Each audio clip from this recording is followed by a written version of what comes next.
What are vectors? Vectors are any physical quantity with both magnitude and direction, and they follow the vector law of addition and subtraction. So first of all, we have used the word physical quantity. What are physical quantities? We are aware of quantities like mass, time, temperature, charge, velocity, momentum, current, electric field, magnetic field, force, frequency, entropy, work, kinetic energy. These are the quantities we are going to study in our course of physics, and we do measurements in terms of these quantities. We specify the nature in terms of these quantities. Laws of nature are written in terms of these physical quantities. Scalars, on the other hand, are those physical quantities which have only magnitude. They do not have any direction.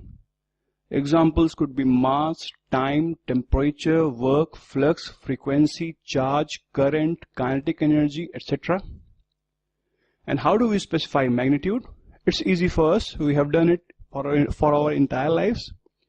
We can say weight to be 3.1 kg, 25 seconds, 3 ampere, 273 Kelvin, etc. What we are doing here, we are specifying a numerical value 3.1, 25, 3.0 and so on, plus a unit. Kg in this case, seconds in this case, ampere in this case. So we require to specify the magnitude, we require numerical value plus unit. And the scalar quantities will follow the algebraic laws of summation, subtraction and multiplication. For example, 3.2 kg plus 2 kg will simply be equal to 5.2 kg. 25 seconds plus 5 seconds will simply be equal to 30 seconds. So they will follow simple laws of summation and subtraction and multiplication. So half of the quantities we are going to study in the course of physics will be, you can say, vectors, and half will be scalars. Scalars will not have any directions. What about vectors? In vectors, along with magnitude, they also have directions associated with them. For example, velocity is a vector, force is a vector, momentum is a vector. Why? Because they also have an inherent direction associated with them. Any information about a quantity which is vector cannot be complete unless we also specify its direction. So we must specify the direction of, let us say, velocity or force or momentum in order to have a complete idea or complete knowledge about these quantities. For example, if I ask you, what is the position of door in your room? Where is the door? Can you just simply say it is 2 meters away? Will it be complete information in order to pinpointedly locate the location of door? No. We also have to tell in which direction it is 2 meters away. Will this information be sufficient to locate the door? No, it is not sufficient. We also need to specify in which direction is the door is 2 meters away. So direction has to be given in order to tell position of any particle. Position is therefore a vector. Position is a vector quantity. Similarly, can we say the velocity of the car is 60 km per hour? Is it a sufficient information? No, it is not a sufficient information. Why? Because we need to specify in which direction is the car moving with velocity of 60 km per hour. A car moving in this direction with the same speed is different from a car moving in this direction. So we need to specify the direction of the car also.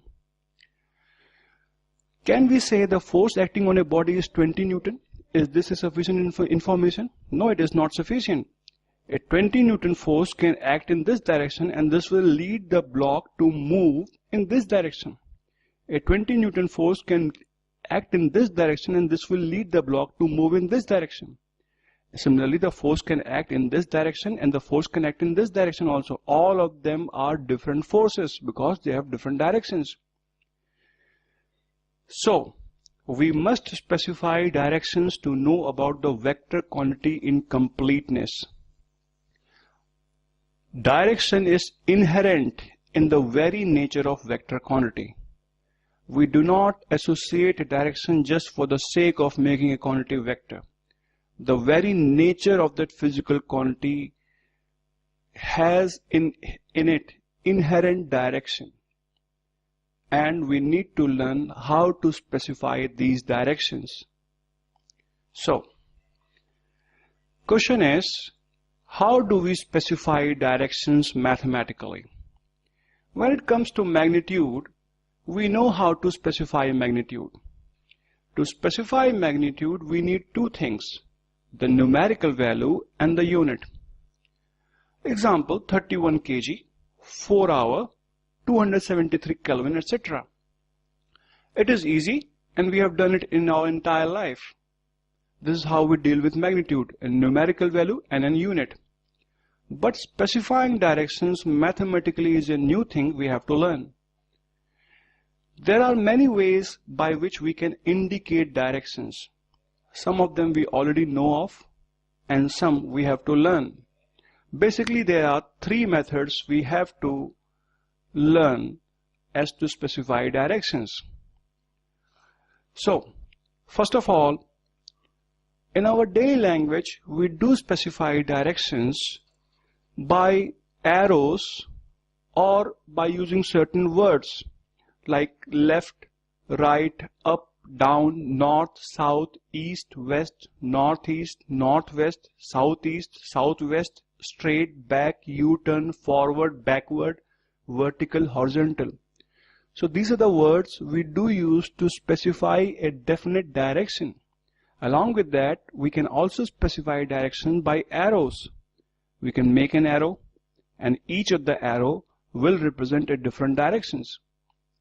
And we have been doing it so far in our lives.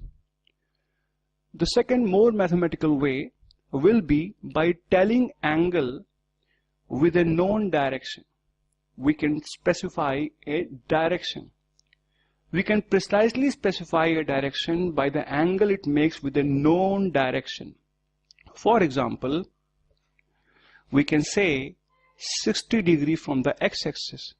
So this is the x-axis and this is the 60 degree angle. This is the direction which makes 60 degree angle with the x-axis. Now, this is the direction we are talking about.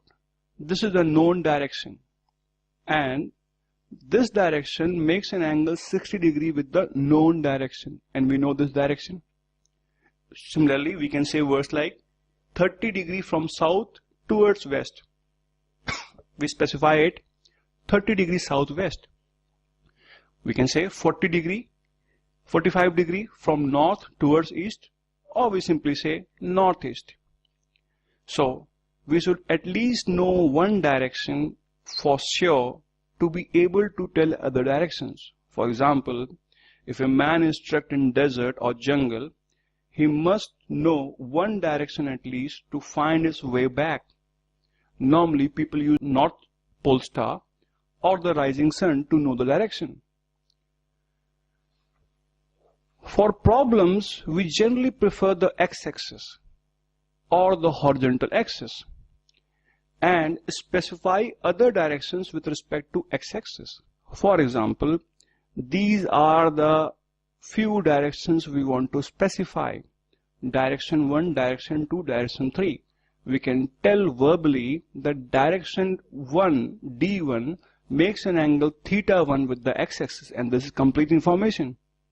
Similarly, D2 makes an angle theta 2 with the x-axis. D3 makes an angle theta 3 with the x-axis, and y-axis is also direction. Y-axis can be specified by it makes an angle 90 degree with the x-axis.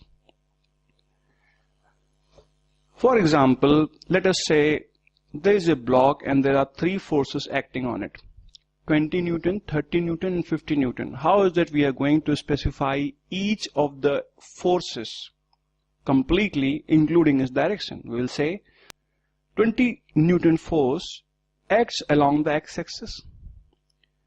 30 Newton force acts at an angle 30 degree from x-axis, and 50 Newton force acts at an angle 90 degree from the x-axis. So we have specified the direction of each of the forces. Similarly, let us say a man travels from A to B 3 meters, then he travels from B to C 2 meters, and then he travels from C to D 2 meters. How is that we are going to specify these directions? We can say a man travels 3 meters towards x-axis, then 2 meters making an angle 30 degree from the x-axis.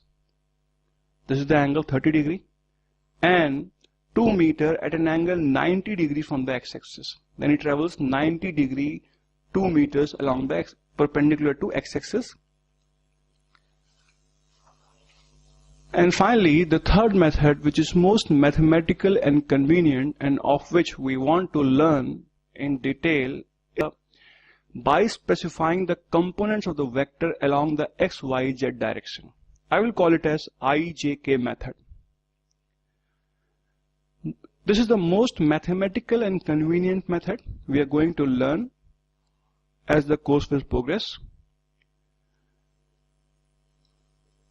For example, you might have seen vectors represented like v vector is equal to 2i cap plus 3j cap plus 4k cap, or force acting on a particle is equal to 3i cap plus 4j cap, or acceleration of a particle is equal to minus 9.8 j cap, or velocity of a particle is equal to vx I cap plus vy j cap.